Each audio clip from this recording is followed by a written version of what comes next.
The day has finally come. Today is the release of the Champions of Slaanesh, so let's open it up. Now, I have been waiting for this box for a long time, and mine is upside down. That's great. I've been waiting for this box for a long time, and I have not done much hobbying since then. Look at this art. I'm gonna have to make a poster out of that. That is awesome. And look at the way, oh, what a beautiful color scheme. Anyway, I've been waiting for this box for a long time. I've done minimal hobbying because all I've wanted for a while, as you might know, is Emperor's Children. And today, it's the day that happens. So, we have 2 Noise Marine sprues, and then over here we have more Noise Marine sprues, and more Noise Marine sprues. That's 1, 2, 3, 4, 5, 6. 6 Noise Marine sprues for 12 models. Then we also have the Lord Exultant over here. We got all the Tormentors and Fractors. Superb. And these are big sprues. There's a lot of extra stuff here.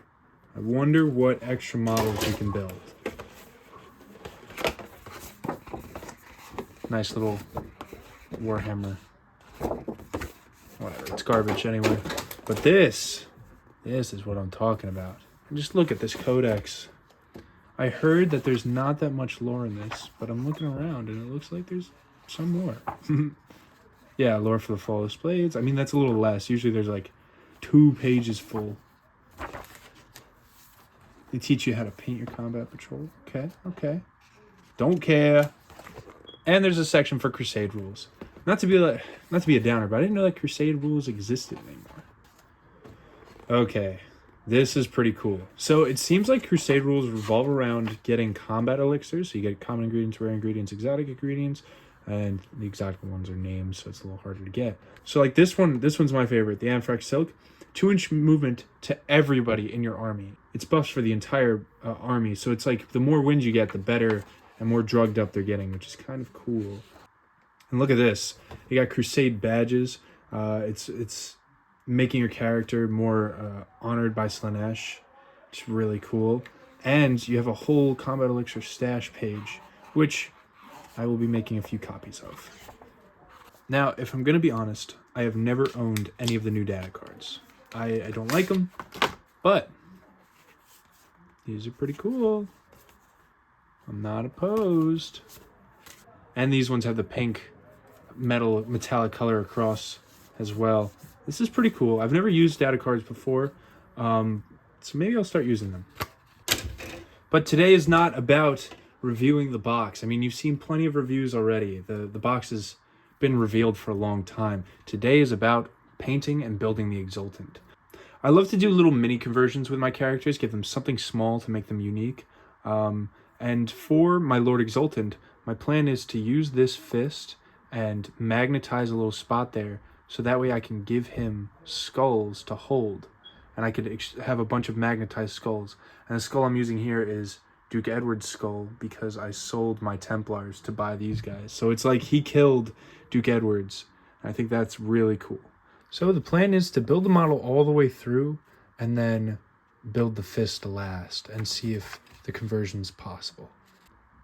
So I've gotten to the point where I'm ready to put the power pack on, and it seems like these alternate options are not on the original kit. They're actually on the Infractors and Tormentors kit. So I'm going to think about whether or not I'm going to use them. I'm probably going to end up doing this one just because it's A5 is big. Like, it's really big and it looks cool. But I think I'm going to leave that to the side as well. I think the next thing that I'll do is actually the conversion on the fist. I think that's the next step. So I've positioned the head so that way I can work around it. And in doing that, it kind of moved the thumb out a bit. So what I'm going to do is I'm going to green stuff that in place, and then that should be good. And that is the first part of the conversion complete. All I have to do then is magnetize the head so that way it fits nicely and can be taken out whenever. So I actually used some sprue to fill in that gap, and it worked out perfectly. I'm going to let that dry, and then I'll fix it up, make it look nice. But while that's happening, I'm going to go grab the magnets and drill into, I think, this part of the hand. I think that's a good spot to put one, and then one in the helmet, but we'll see when we get there. Now that it's fully dried, let's try it out. And there we go. Head fits perfectly. And then when I want to add a different head, I could just take it right off and put a new one in. That is awesome. Really happy with that. All right, so I've added the fist and I've added the spear, and that is looking pretty cool. And as for right now, because I don't know what to do about the banner on the back of the power pack, I'm just gonna add the power pack and the cloak, and then compare the different options and how they'll look on him. So I built both of them, and it seems like just this is too small for him. I think that this is probably the better way to do it. It takes up a lot more room, and it honestly, it's made for the model, and it looks better because it was made for the model. So I think I'm going to stick with the one that comes with the kit. So the Lord Exultant is complete. I ended up using the non-helmeted option instead of the helmeted option, and I ended up setting his gaze like this way, and I think it looks better that way.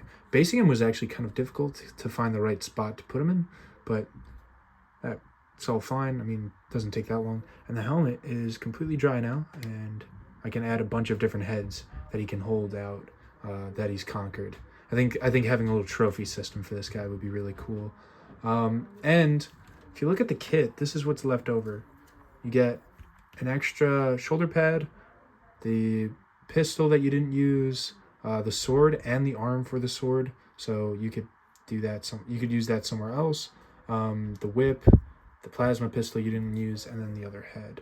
So it's not too much stuff, but it's still, I mean, it's fun to have extra bits in order to add to other models, you know? And now, once this dries, we'll go and prime them and then start painting. Now the model's primed. I primed it black because my plan is to go for this Konstrictus style with, instead of the like pale pink, I'm going to go for the original classic style with Screamer pink instead. That's the plan. I mean, I'm going to try to figure it out as we go along, but I'm going to start off by doing Magos purple across all the black armor, and then I will go in with Zuri's purple, highlight the edges very softly, and then hit it with an extra highlight of Fulgrim pink.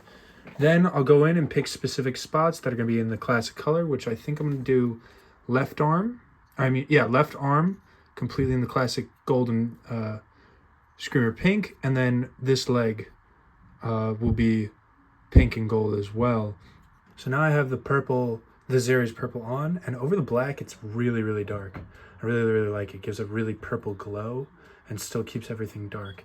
Then I'm going to give it a very, very fine highlight with Fulgrim pink, which will just make everything pop more. And that's the edge highlighting done. That was actually really difficult, but it's getting there. It's a little messy right now. And the plan is to do the lead belcher and then go back with the purple and kind of fix the highlighting so that way it's not too thick. All right, now that layer's been applied, it dries very dark, but it's a really good contrast to everything because it's a stale color. It's very pink. I kind of like it.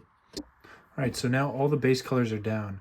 I went with Incubi Darkness for the cloak, and it's a little dark, but I'm going to lighten it up with a little Ulthwayan Gray mixed in with the Incubi Darkness as the highlight color.